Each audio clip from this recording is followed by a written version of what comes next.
জীবন থেকে মানুষের চলে যাওয়া দেখলে আশ্চর্য হই না আর, বরং জীবনের অনিবার্য সত্য ঘটনা বলেই মেনে নিই।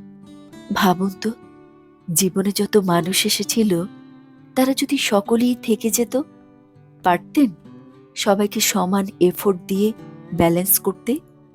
কিছু ছেড়ে যায় বলেই তো কিছু আসে। এই জীবনে তো কত মানুষ এসেছে, কেউ দুদিন থেকেছে, কেউ 2 মাস, কেউ 2 বছর, কেউ বা তারও বেশি। তারপরেও সে চলেই গেছে।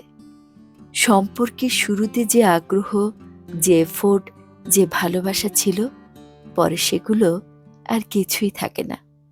আসলে এই চলে যাওয়াটাই জীবনের নিয়ম।